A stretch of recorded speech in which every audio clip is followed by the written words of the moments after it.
Je vais peut-être laisser la main tout de suite à Monsieur Sylvain Fagot, qui est le maire d'Andilly. Je vais vous laisser, Monsieur Fagot, démarrer et ouvrir cette réunion. Très bien, merci beaucoup Damien Marie. Mesdames, Messieurs, bonsoir. Bienvenue à ce troisième atelier habitant. On est très heureux évidemment de pouvoir réussir sous cette formule à réunir les différents partenaires, les cinq acteurs de ce projet éolien, mais aussi l'ensemble des habitants de notre territoire pour un atelier qu'on s'était toujours dit que l'on ferait. Évidemment, vous le savez tous, une crise sanitaire est passée par là et qui est malheureusement toujours bien présente en France et qui nous empêche de nous réunir en présentiel. C'est bien dommage, mais on tenait quand même avec les 5 autres partenaires à pouvoir organiser absolument ce troisième atelier et pouvoir échanger avec vous sur évidemment l'avancée du projet, mais aussi pouvoir répondre à des questions qui avaient été posées lors du deuxième atelier habitant. Donc la soirée va être animée par l'IFRE, par Damien Marie. Vous aurez les autres partenaires qui vont se présenter. Je sais qu'il y a évidemment des avis divergents, mais depuis le début, ce que je voudrais quand même souligner, c'est que malgré ces avis divergents, il y a eu toujours un respect de la parole de chacun.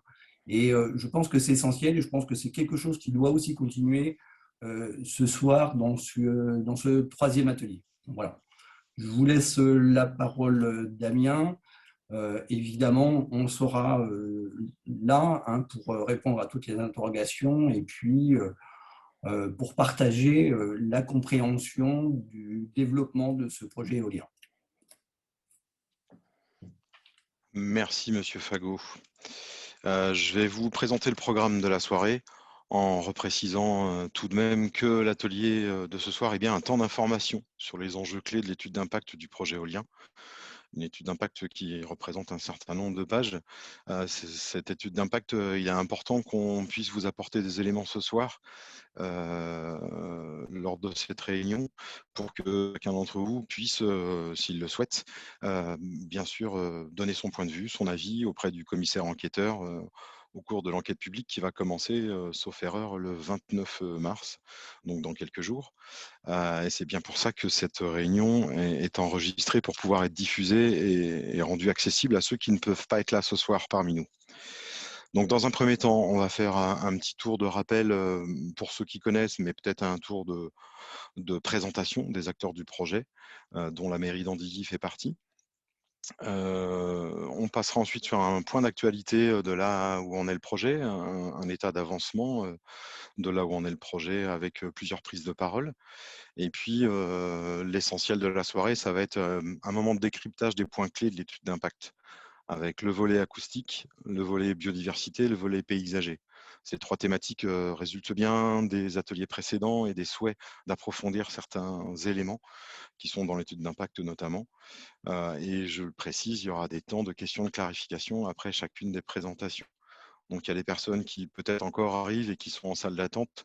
Je vous rassure, vous êtes en contact avec mes deux collègues, Marie Hérault et Cécile Malfray, qui sont là aussi pour vous expliquer. Peut-être certains ont déconnecté, ont reconnecté. En tout cas, je le précise, on enregistre et ce sera rediffusé sous quelques jours. On essaiera de faire en sorte que ça soit très rapide avant le début de l'enquête publique.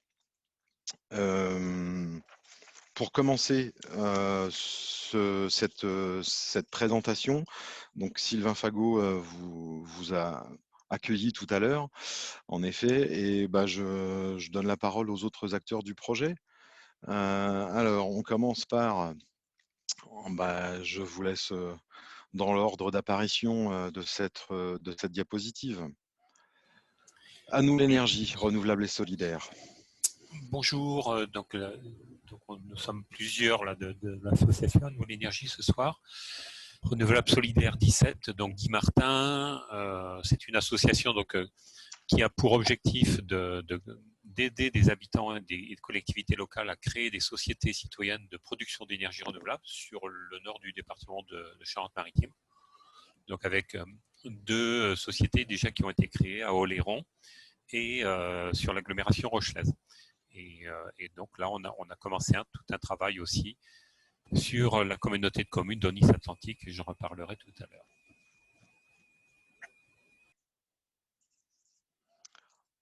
La commune d'Andilly, c'était Sylvain Fagot. Il vous a accueilli sur cette réunion pour la communauté de communes Aunis Atlantique.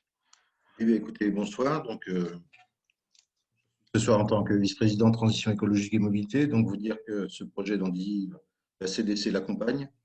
Et l'introduction de Sylvain a été la bonne, c'est-à-dire que les réponses ce soir seront apportées pour aider à la compréhension, mais on apportera des clés de lecture d'abonder cette enquête publique parce qu'il est important que chacun puisse donner son avis dans le respect de chacun. Et puis voilà, donc, vous dire que ce projet rentre en bien des points dans les projets de l'ICI.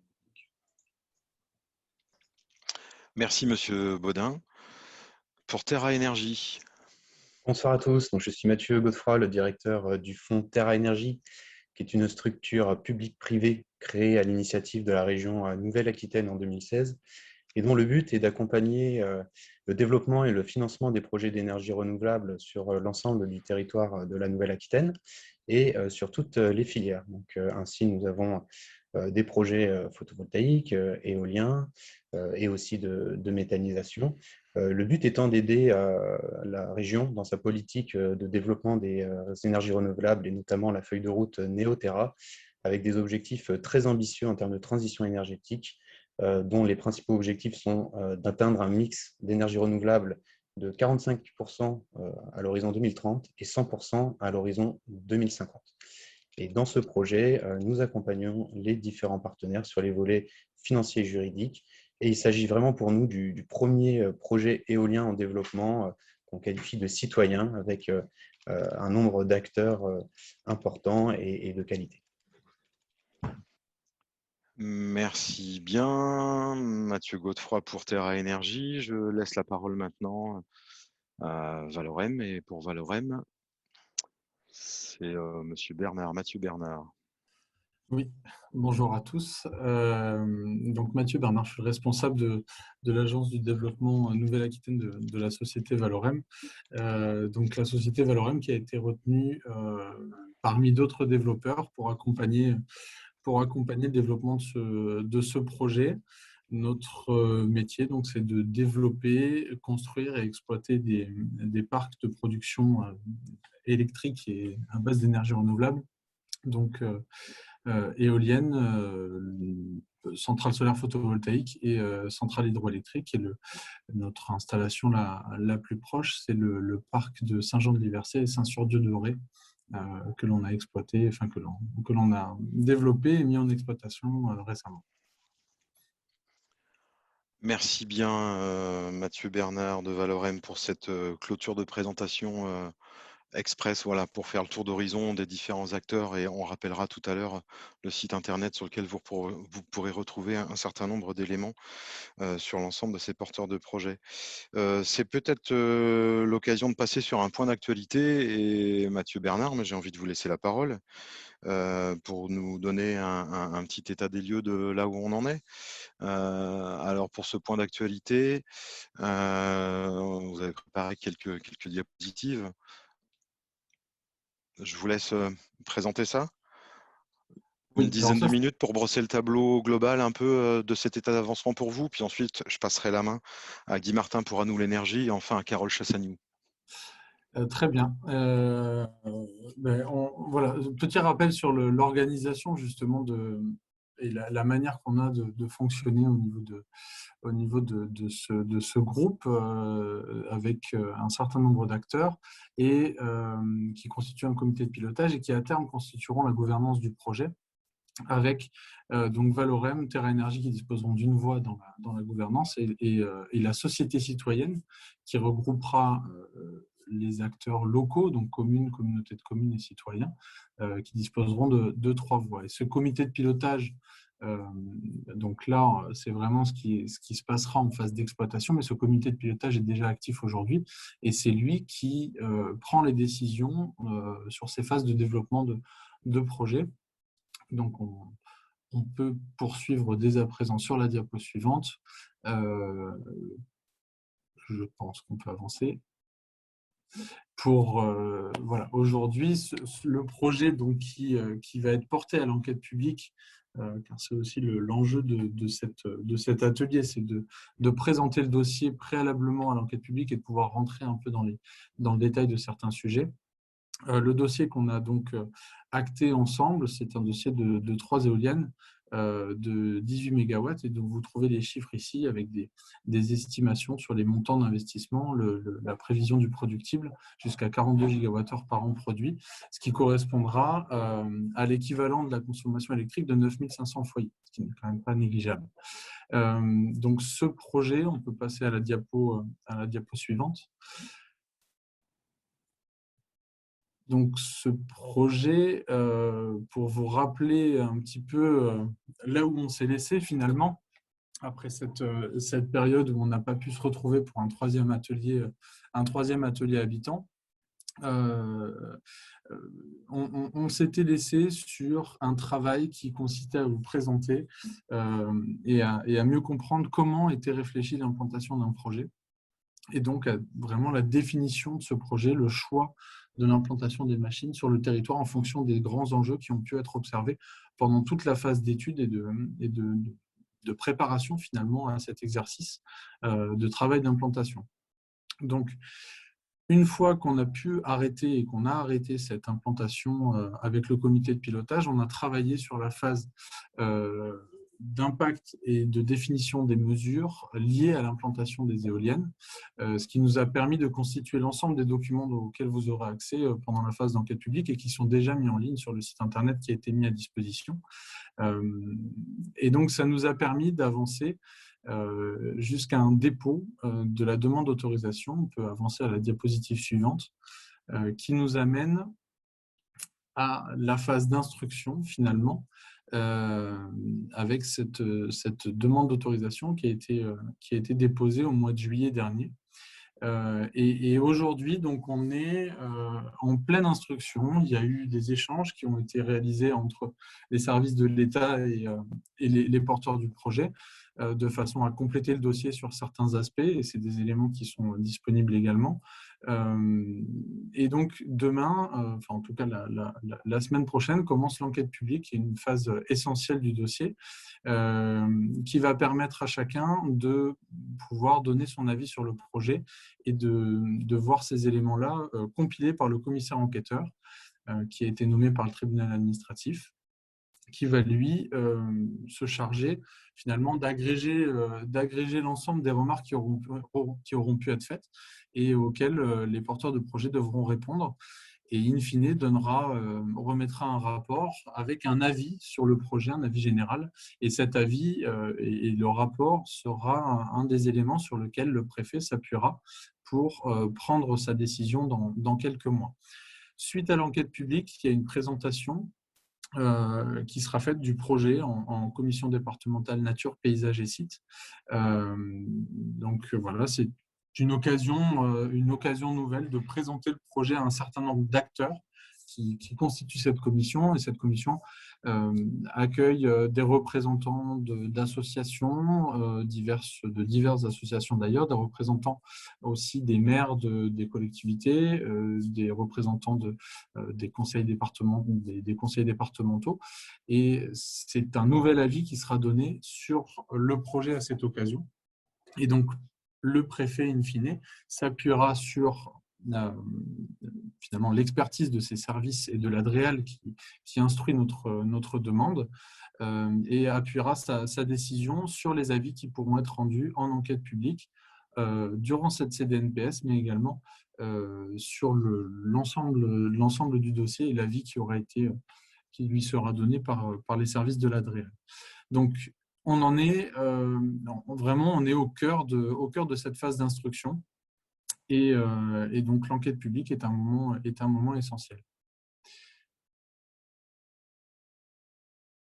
Voilà, on peut passer à la page suivante. Donc cette enquête publique, donc comme je vous le disais, c'est un rendez-vous qui va permettre à chacun d'aller consulter l'ensemble du dossier qui a donc été mis en ligne précédemment et de pouvoir remonter un certain nombre de questions, de remarques relatives au projet.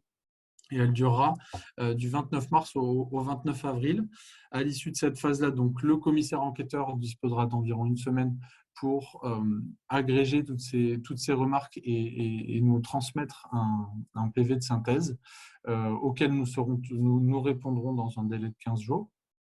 Et le commissaire enquêteur donc, constituera un rapport avec un avis sur le projet. Donc, cette enquête publique porte sur un rayon de 6 km autour du projet éolien. C'est une distance réglementaire. Et donc, l'ensemble des collectivités du territoire seront amenées à se positionner durant cette phase. Donc, les conseils municipaux pourront prendre une délibération afin de se positionner vis-à-vis de ce projet également. Donc, l'enquête publique ne vise pas que les citoyens du territoire, mais également les collectivités qui sont sollicitées par la préfecture afin de se positionner sur le projet. On peut passer à la diapo suivante. Donc, une autorisation environnementale, et c'est un point sur lequel on voulait revenir aussi, parce que c'est vrai que le dossier que vous allez trouver, c'est quelque chose d'assez volumineux. Donc, il y a un certain nombre de documents, un certain nombre de pièces qui constituent ce dossier-là. Donc, la première pièce, c'est le CERFA. Donc, vous avez la définition inscrite ici, qui finalement est un document très administratif sur lequel on va retrouver les principales informations du projet, caractériser la nature du projet, etc. etc. Donc, c'est une pièce administrative. Ce n'est pas ce document-là qui vous donnera toutes les informations sur comment s'est déroulées les études, le choix de l'implantation, le travail sur les impacts et les mesures qui sont mises en place. Mais vraiment, on est sur un formulaire administratif et c'est ce même formulaire que vous pouvez retrouver quand vous faites une demande de permis de construire pour une maison, par exemple, ou pour ce genre de choses. Voilà, vous avez un CERFA que vous devez remplir et qui est impératif. On peut passer à la diapo d'après. Donc, il y a un deuxième document qui s'appelle la lettre de demande, qui là va préciser un petit peu, justement, comme son nom l'indique, qui porte ce projet, quelle est la nature du projet et quelles sont finalement aussi les capacités techniques et financières des acteurs qui portent le projet et en quoi ces personnes-là sont compétentes pour assurer donc la mise en place du projet, sa construction et son exploitation.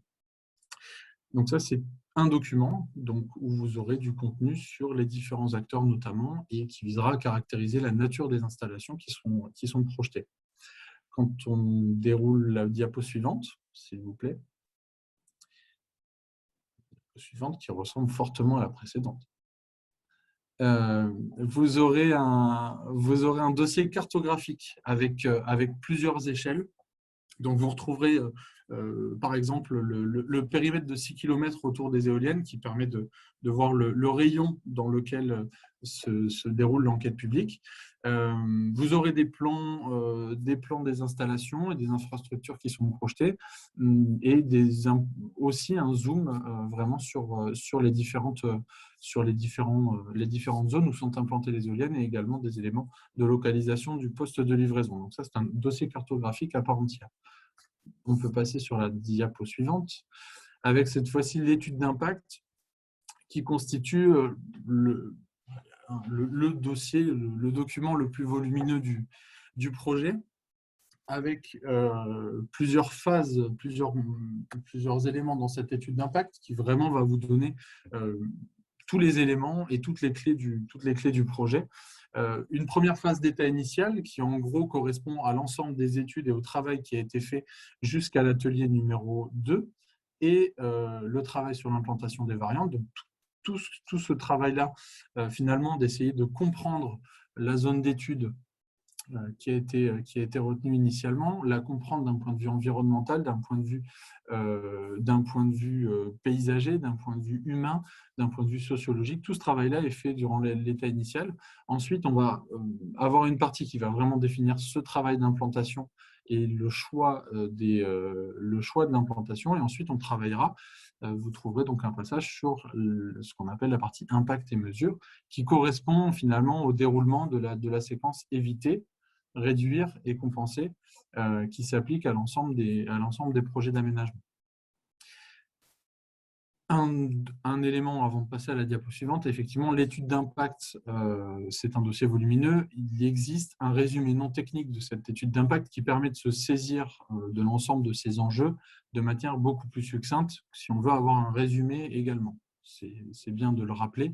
Ce document donc, de résumé non technique existe et il existe aussi pour le dossier suivant. Donc, on peut passer à la diapo d'après, qui est l'étude de danger, qui dispose également d'un résumé non technique. Cette étude de danger est présente et vise à caractériser les risques technologiques liés aux éoliennes et avec un travail justement d'occurrence sur la probabilité d'occurrence de ces risques et définir justement s'il présente un risque important ou pas et en quoi ce risque-là pourrait remettre en cause l'existence même de ces éoliennes implantées à des endroits particuliers.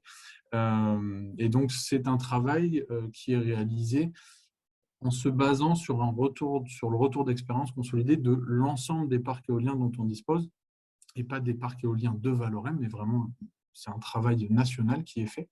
Et donc, en agrégeant tous ces éléments, on a un travail sur cette analyse liée au risque industriel du parc. Et donc là aussi, on a un résumé non technique pour avoir quelque chose d'un peu plus résumé. Et je vais essayer de terminer rapidement, car j'atteins les 10 minutes, voire je les dépasse. On a, pour terminer, une note de présentation non technique qui finalement est une synthèse du résumé non technique de l'étude d'impact et de l'étude de danger. Et enfin, vous disposerez également du mémoire en réponse aux observations des services instructeurs. Ce que je vous évoquais tout à l'heure, entre le dépôt et l'enquête publique, il y a un travail de consolidation du dossier qui est réalisé avec le service de l'ANREAL qui vient nous demander soit des pièces complémentaires, soit des éléments de précision ou de clarification sur certains sujets qui sont contenus dans notre dossier.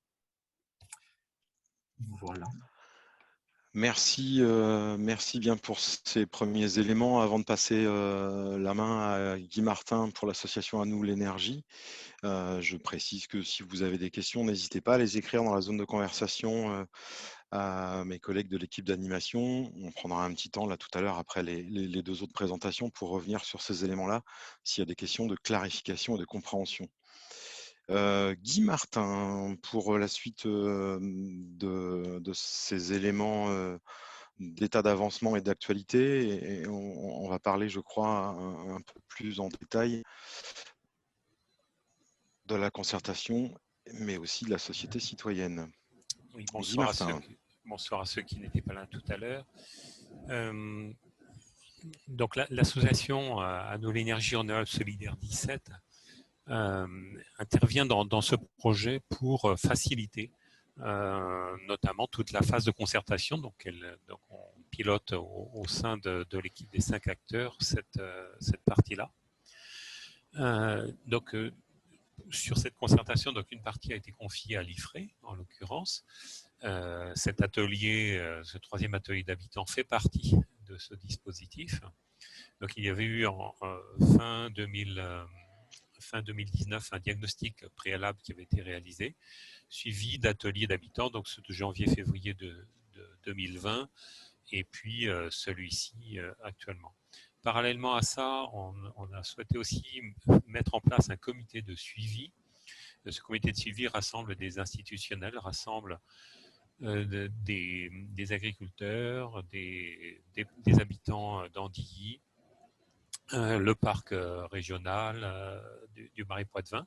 Et donc ce comité a vocation à fonctionner environ tous les semestres. Et donc on en est déjà à 3 réunions. Il y aura une 4e réunion au mois de juin. Et puis donc ce comité continuera à fonctionner pendant toute la phase d'exploitation du parc. Tu peux passer la diapo suivante. Voilà, donc un petit détail donc, sur ce comité de suivi. Lors de la dernière réunion au mois de décembre, il a été évoqué donc, la création d'un groupe de travail spécifique sur les mesures compensatoires, donc en l'occurrence l'implantation de 500 mètres linéaires de haies. Et donc effectivement, un groupe sera monté pour faciliter des discussions avec les personnes qui seront intéressées pour y participer. Donc, d'ores et déjà, la Chambre d'agriculture et le parc régional ont souhaité en faire partie, mais donc des habitants aussi pourront y participer. Tu peux passer à la suivante. Voilà, donc, parallèlement à ça, donc, dans la première diapo, Mathieu Bernard tout à l'heure a présenté donc, la possibilité qui est offerte sur ce parc éolien, la possibilité pour une société citoyenne qui se montrait de prendre des parts dans ce parc, dans la société de projet du parc éolien, donc à hauteur de 31%. Donc une société citoyenne, qu'est-ce que c'est? Ce sont des habitants, des collectivités locales qui se regroupent et qui créent ensemble une société, donc là on l'a appelée coopérative d'énergie.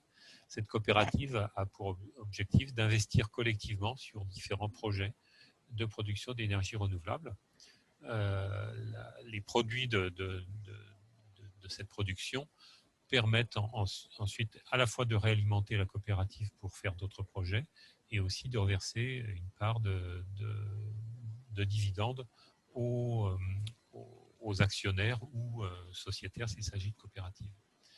Donc, sur la communauté de communes d'Aunis-Atlantique, on a commencé tout un travail en relation avec la communauté de communes, donc aussi dans le cadre de la politique énergétique de la communauté de communes Aunis-Atlantique. Et donc une première réunion a lieu le 4 février 2021. Actuellement, des groupes de travail ont travaillé sur les statuts, les valeurs de la société, sur les projets et bientôt aussi sur la mobilisation. Donc une prochaine réunion plénière aura lieu le 7 avril.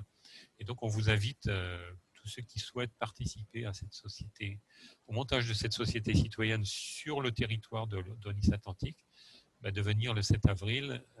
Jeanne Maurice, qui est salariée d'Anoul Énergie, mettra dans le conversé, mettra ses coordonnées, donc vous pouvez la contacter.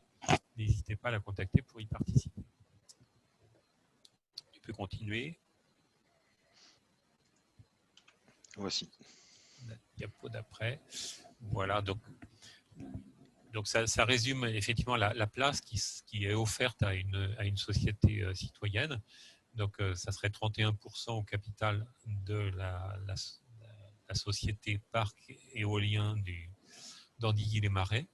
Et comme on l'a dit tout à l'heure, donc il y aurait aussi 3 voix sur 5 à la gouvernance, donc au niveau du comité de pilotage.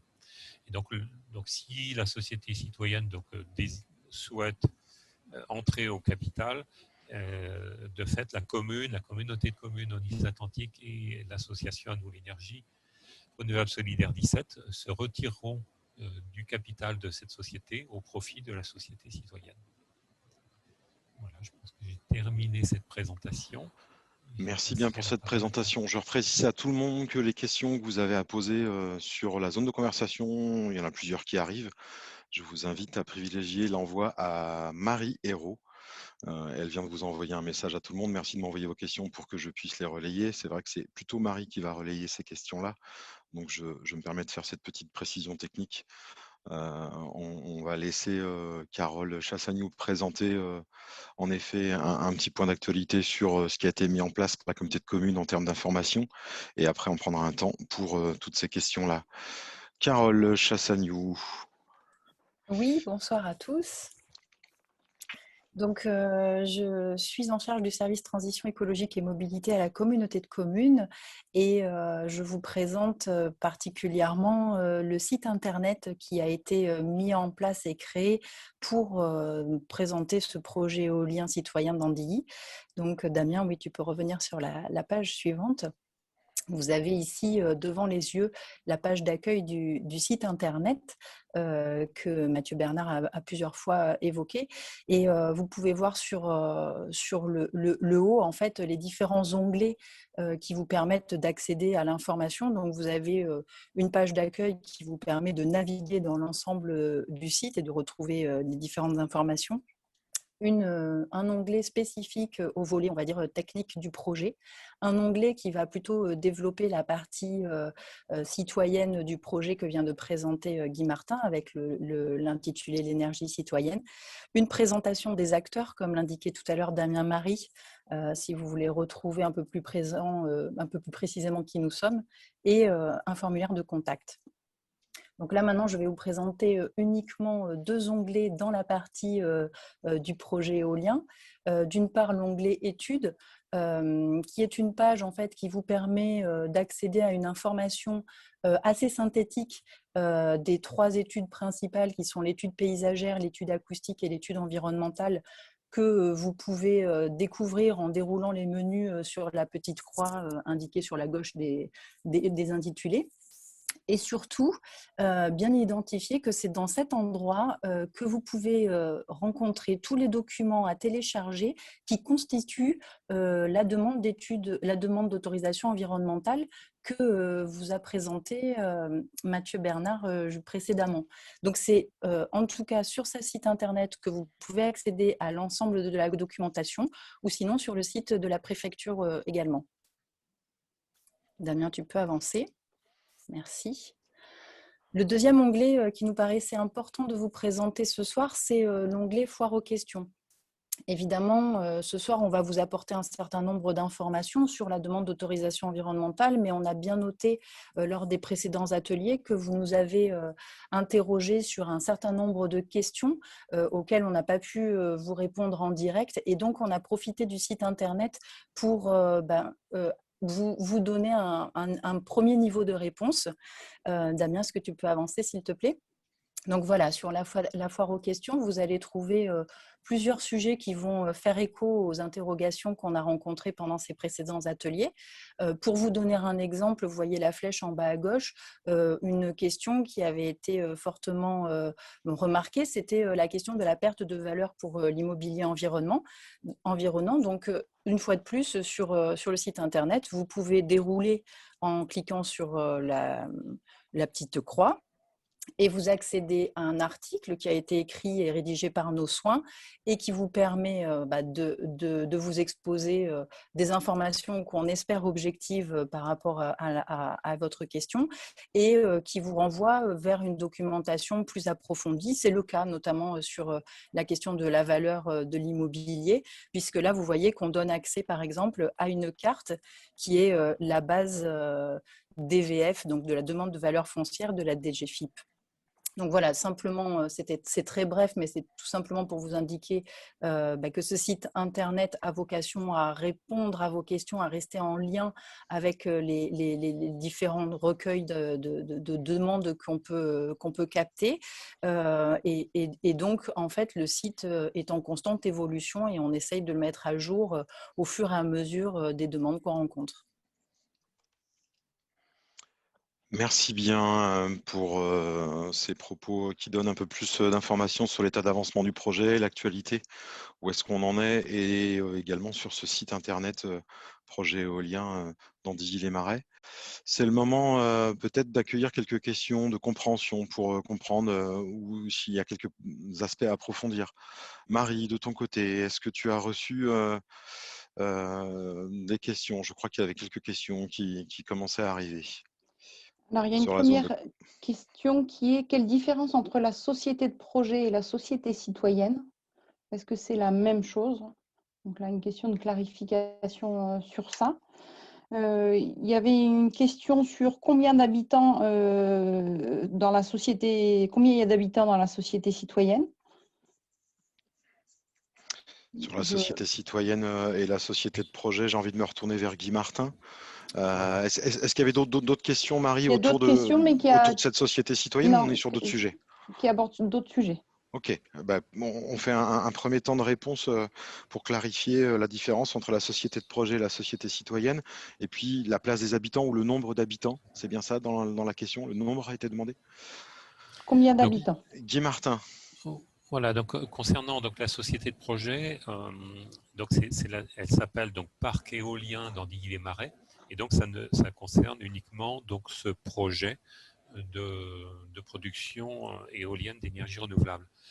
Donc ça, c'est la société de projet, donc qui est actuellement est détenue par Valorem, prochainement donc avec les 5 acteurs qui ont été présentés, et donc qui offre l'opportunité à une société citoyenne de prendre des parts, donc à hauteur de 31% du capital de cette société-là. Donc la société citoyenne, c'est une autre démarche qui est menée à l'échelle de l'ensemble de la communauté de communes d'Aunis-Atlantique, qui a démarré donc début 2021. Et pour l'instant, les premières discussions qui ont pu avoir lieu, donc avec, je dirais, une quinzaine de personnes qui ont participé au débat, aux échanges actuels. Donc on est plutôt sur la volonté d'être sur un territoire élargi, donc à cette communauté de communes, et d'autre part plutôt sur du multi-énergie, donc plusieurs énergies possibles dans la production que ferait une telle société. Donc voilà, donc là, cette société citoyenne, elle, n'est pas créée, donc il n'y a pas encore un certain nombre de personnes, mais donc c'est une démarche en cours. Et donc, quelle place pour les citoyens en nombre de citoyens? Est-ce que les choses sont posées, écrites aujourd'hui? On en est où? Donc, ce que je disais, donc pour l'instant, il y a une quinzaine de personnes qui ont participé aux différents ateliers.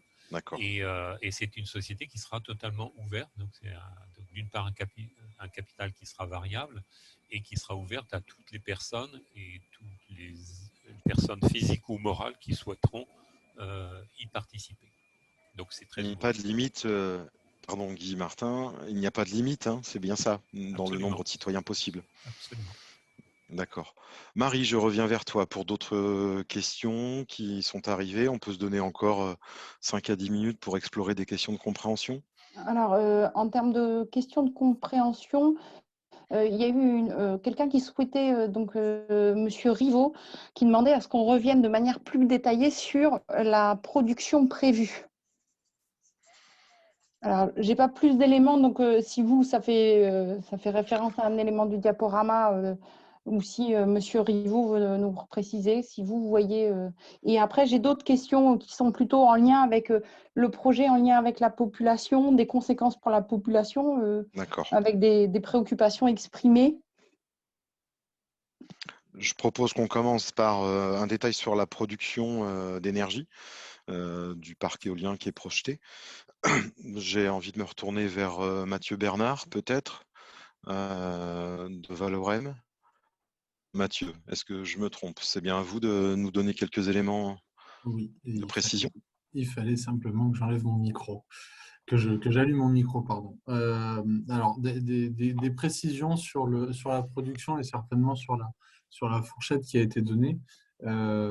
J'entends la question comme ça. Hein. Peut-être que la question pourrait être reprécisée auprès de Marie. En tout cas, c'est effectivement la demande d'autorisation qui a été déposée a été faite pour des éoliennes qui vont jusqu'à 6 MW de puissance unitaire. Mais il existe des éoliennes qui ont des puissances un peu moindres et qui pourraient s'inscrire dans cette autorisation qui a été demandée. Donc, il y a notamment une partie qui est liée à cette différence liée à la puissance unitaire des machines. Chaque machine a une puissance de 6 MW, peut avoir aussi une puissance de 5 MW en fonction du modèle qui sera défini et choisi lors justement du financement du projet. Donc, j'imagine que la question portait sur cet élément-là. Vous m'excusez, j'ai eu une précision, on m'a dit production et taux de charge. On rentre dans des aspects techniques qu'il faudra peut-être un peu nous expliquer éventuellement ce que c'est qu'un taux de charge, parce que pour ma part, mais peut-être aussi pour pas mal d'autres personnes autour de cette réunion, c'est plus complexe. Effectivement, et je pense que c'est peut-être des éléments qu'on pourra retrouver aussi au moment des questions sur la partie acoustique qui rejoint qui sera présenté par Lise également, qui pourra apporter plus d'éléments dessus, qui suit également les données qui sont issues du mât de mesure de vent qui est installé. Et donc, il y aura aussi peut-être plus d'éléments qui pourront être apportés. La notion de facteur de charge, c'est on va dire, d'environ 25% le facteur de charge. Ça correspond en gros au temps sur l'année auquel la machine tournerait si elle ne tournait qu'à la puissance nominale, donc à cette puissance de 6 MW. Ça ne veut pas dire que l'éolienne ne tourne que 25% du temps. On constate effectivement que les éoliennes tournent beaucoup plus que 25% du temps. C'est juste que si on devait rapporter l'ensemble de la production à la puissance nominale seulement, ça correspondra à 25%. Mais une éolienne va tourner en fonction de la vitesse de vent, plus ou moins vite, et donc va engager une puissance plus ou moins importante par rapport à la puissance unitaire de la machine. Donc c'est cette notion-là que l'on entend par facteur de charge. Merci pour cette explication sur des termes techniques. Marie, il y avait d'autres questions de clarification, de compréhension des propos? Alors, c'est peut-être pas un élément de clarification, mais c'est une précision, c'est-à-dire qu'il y a certaines personnes qui sont assez surprises du peu de citoyens présents à cette réunion et qui auraient aimé avoir des éléments de précision sur les différentes modalités de communication auprès des citoyens de la commune ou des communes concernées.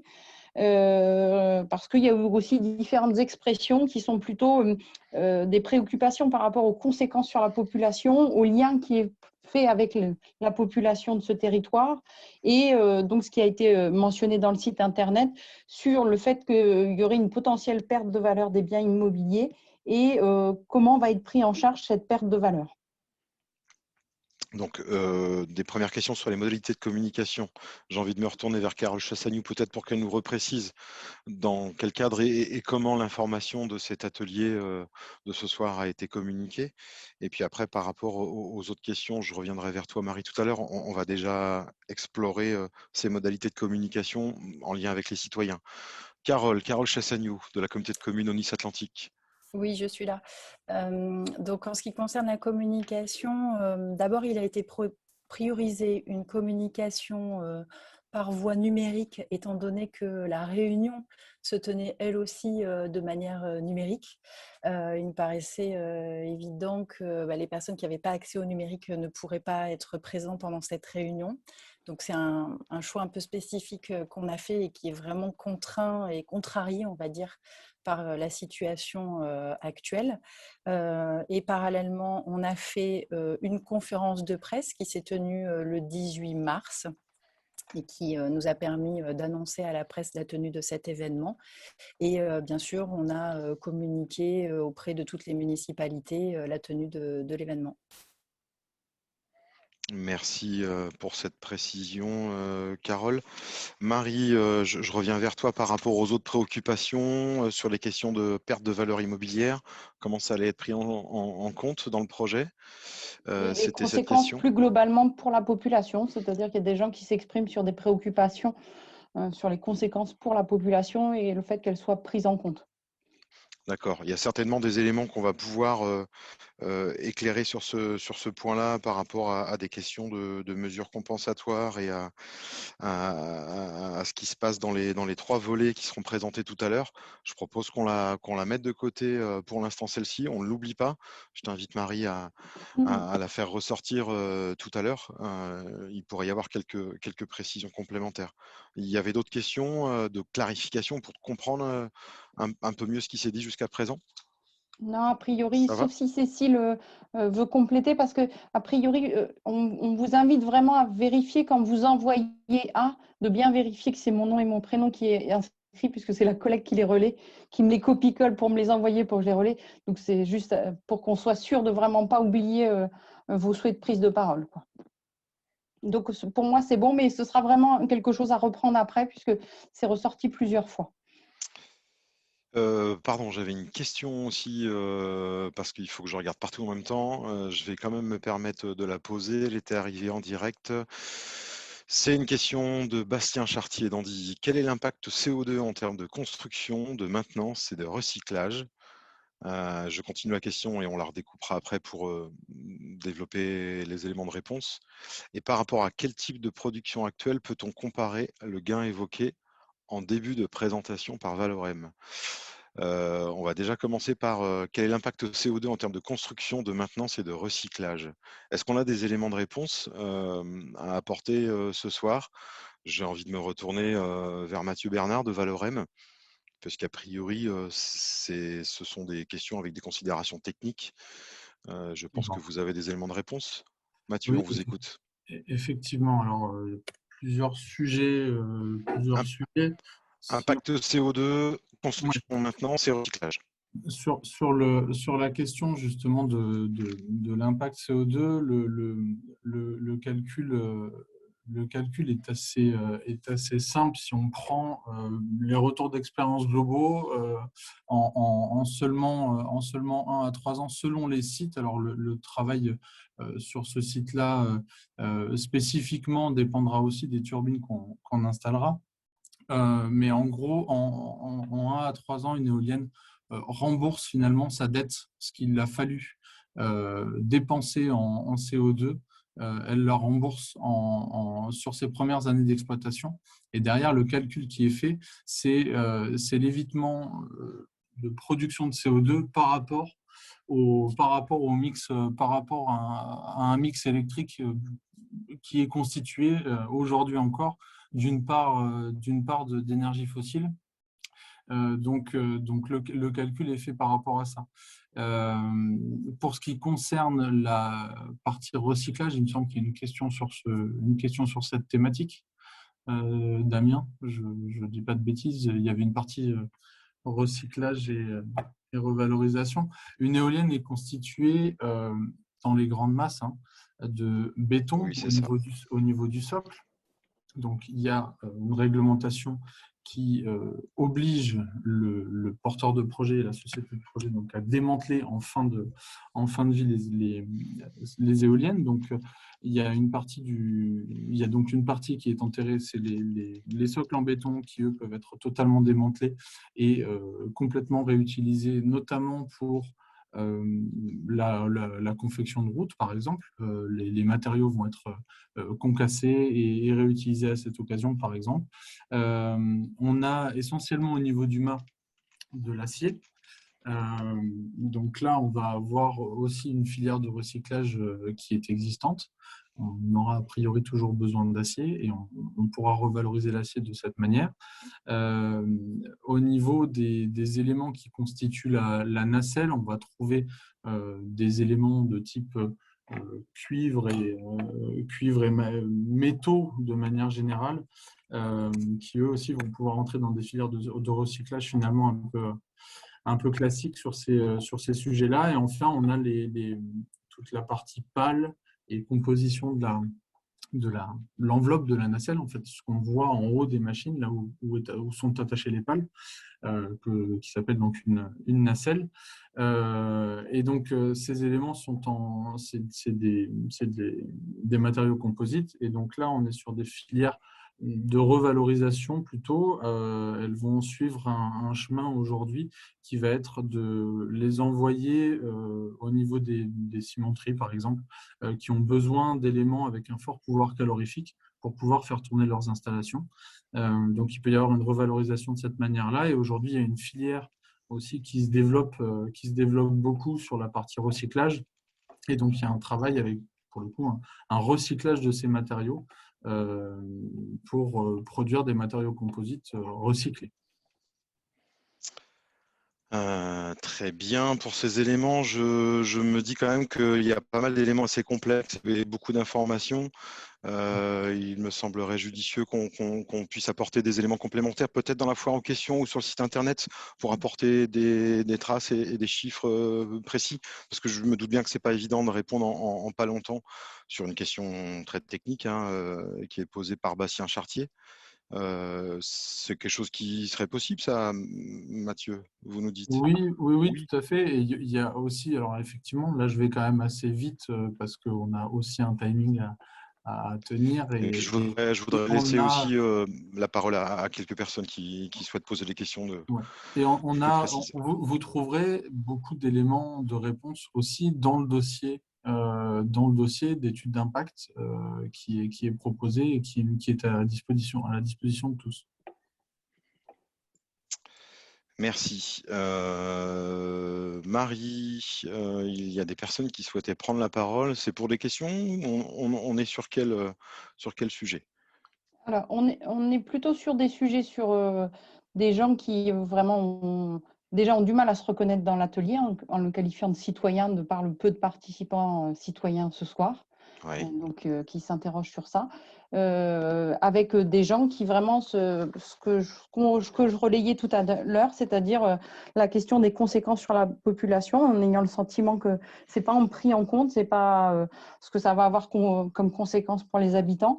Et donc, avec plusieurs personnes voilà, qui souhaitaient vraiment qu'il y ait des réponses maintenant à ces questions-là sur quelles sont les conséquences sur la population, qui va prendre en charge la part de valeur des biens immobiliers impactés, et avec des personnes qui souhaitaient que ce ne soit pas reporté dans la suite de la réunion, la réponse à cette question-là. Et après, je m'excuse, j'ai 2 prises de parole, mais je ne sais pas sur quelle question. Donc, voilà. J'ai le souhait Et après, j'ai une question méthodologique sur les 3 groupes de travail qui sont prévus. Sont-ils identiques ou est-ce qu'ils ont des fonctions différentes? Voilà. D'accord. Donc, on peut peut-être aussi laisser quelques questions s'exprimer par rapport à ces questions, ces incertitudes sur ce qui se passe par rapport aux citoyens. Je voulais quand même préciser, parce qu'on a récupéré quelques infos concernant la communication et l'accès aux citoyens. C'est une information qui me vient de la mairie d'Andilly. Sur la page Facebook de la commune, concernant la tenue de cet atelier, il y a eu plus de 800 vues sur la page. Et il y a 180 personnes qui ont cliqué sur le lien pour l'inscription à l'atelier. Juste pour se rendre compte entre le nombre de vues, le nombre de clics et le nombre de personnes effectivement présentes. Je crois qu'on est à peu près une trentaine. Il y avait une 50aine d'inscrits au total. On est dans cet ordre-là. Donc, tous les gens inscrits ne sont pas venus ce soir. Donc, il y avait plusieurs personnes qui souhaitaient du coup prendre la parole pour poser ces questions sur la préoccupation par rapport aux habitants. On peut leur laisser la parole. Je ne sais pas de qui il s'agit. Alors, on a Monsieur Canivet, Monsieur Léchelle ou Monsieur Rivaux. Voilà, tout à fait. C'est les 3 personnes qui ont demandé les prises de parole. Et après, il y a d'autres questions plus précises qui arrivent. Ce sont des messieurs, hein, c'est ça? Oui, je crois, si je ne me trompe pas. Je ne vais pas pouvoir vous laisser la parole tous les 3 ensemble, messieurs. Je vais y aller dans l'ordre alphabétique. Monsieur Canivet, vous nous entendez? Est-ce que vous êtes par là? Oui, bonsoir. Bonsoir à tous. Merci de me donner la parole. Donc, je vous laisse nous poser cette question pour essayer de comprendre les choses. Oui, non, je ne suis pas dans le mode du questionnement. Je suis dans le mode de la surprise et un peu de partager ce qui me marque. Vous allez comprendre. On parle beaucoup d'échanges, de questions. Vous faites beaucoup d'efforts pour appliquer une pédagogie bien orchestrée et bravo pour ça. Donc, beaucoup d'explications, beaucoup de questions, beaucoup de réponses aux questions et de présentations, très bien. Mais par contre, ce qui m'inquiète, ce qui me marque, c'est qu'il y a une certaine volonté, dans ma perception, d'éviter le recueil des avis. Et je trouve qu'il aurait été vraiment très bien de le faire avant le niveau d'avancement où nous en sommes. Par exemple, ça aurait été la possibilité de voir si ce projet récolte un suffrage de nombreux citoyens. Parce que, comme vous le savez, pas de vote, pas de citoyenneté, pas de projet démocratique. Donc, l'utilisation à outrance que vous faites de l'expression projet citoyen, eh ben, pour moi, c'est juste un jeu rhétorique. Ça sert que ceux qui sont favorables au projet, mais ce n'est pas parce qu'on le répète en credo que ça le rend plus citoyen. Voyez. Donc, pour moi, un projet citoyen, c'est un projet d'intérêt général, un projet démocratique. Et là, j'ai plutôt tendance à voir de l'entre-soi. Et c'est ce qui me dérange beaucoup. C'est très dérangeant, marquant. Voilà, c'est la prise de parole que je voulais faire avec vous. Et c'est voilà. Donc, c'est pas une question, hein, vous l'avez. J'entends bien, Monsieur Canivet. Vous remarquez que je vous laisse déployer votre propos, Oui, parce que que c'est j'entends pour ma dommage part.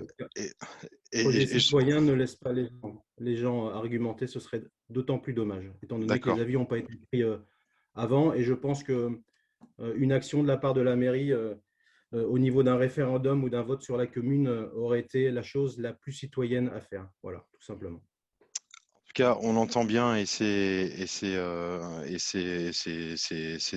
entendu par rapport à ce point de vue-là. En tout cas, je vous remercie de l'exprimer. Il y avait une autre personne qui souhaitait. Monsieur Léchelle qui a confirmé le souhait de prendre la parole et Monsieur Rivaux qui a plutôt réexprimé des questions précises sur lesquelles il souhaitait avoir des réponses. Monsieur Léchelle, est-ce que je peux vous laisser la parole pour pas qu'on perde trop de temps? Il nous faudrait un propos comme Monsieur Canivet, assez ramassé, précis, concis et clair. On vous écoute, Monsieur Léchelle. On ne vous entend pas très bien. Allez-y doucement pour le démarrage. Il y a un écho, c'est pour ça. Allez-y. Les propos de M. Canivet. Tout d'abord sur ce qu'il a dit par rapport à la citoyenneté, où c'est vrai qu'on a un manque de vision et aussi de participation. Donc, j'ai les mêmes arguments et les mêmes interrogations que lui. Après, ma question, c'était de savoir ce qu'il en était par rapport à la perte de valeur sur toutes les habitations d'Andilly, au niveau des 4 quartiers, au niveau de Sérigny, par rapport à la proximité des écoles, toute la perte de valeur que nous allons avoir sur nos habitations, qui va la prendre en charge? Et également concernant Longève, je m'interroge également sur la proximité et l'encerclement des éoliennes avec le village de Longève qui va vraiment être encerclé, il faut le dire, hein. Le village va être encerclé par des éoliennes. Donc, d'un côté, des éoliennes de 150 mètres, maintenant des éoliennes de 207 mètres de haut. Donc, est-ce que ce n'est pas trop pour ce village, tout petit village quand même, qui va en subir les conséquences? Voilà.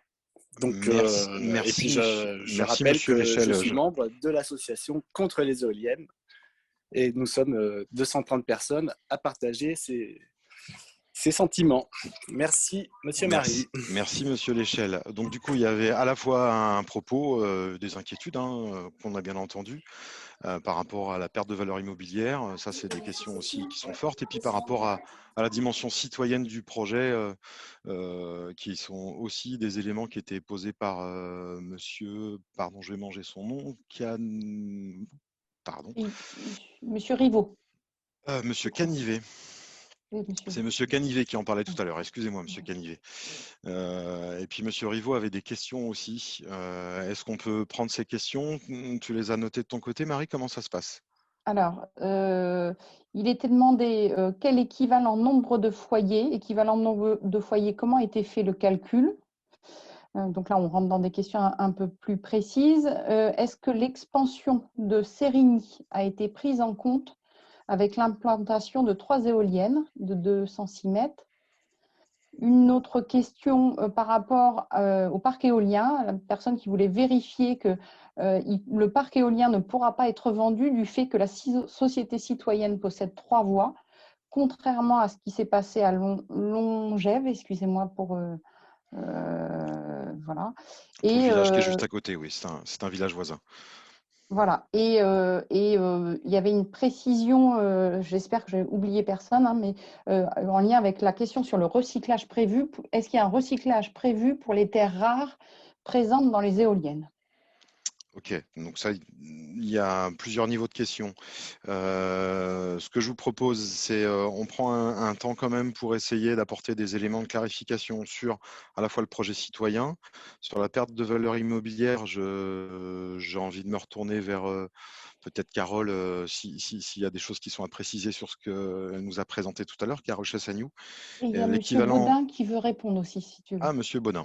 Monsieur Baudin, il y avait peut-être aussi des éléments par rapport à l'expansion de Sérigny et la présence des éoliennes. Donc ça, c'est les questions d'urbanisme et d'occupation des sols, d'un PLU, PLUI. Je ne sais pas où vous en êtes sur votre territoire. Monsieur Baudin, je vous laisse nous apporter quelques éléments de réponse. À quelle réponse souhaitez-vous ? Alors, quelques éléments de réponse. D'abord, dans le PLUIH, l'extension de Sérigny est prévue avec le PLUIH, plan local d'urbanisme intercommunal. Et le H? Voilà, le H, c'est lié à l'habitat. Pardon. D'accord, merci monsieur. Voilà, donc tout ça, c'est prévu au sein du PLUIH.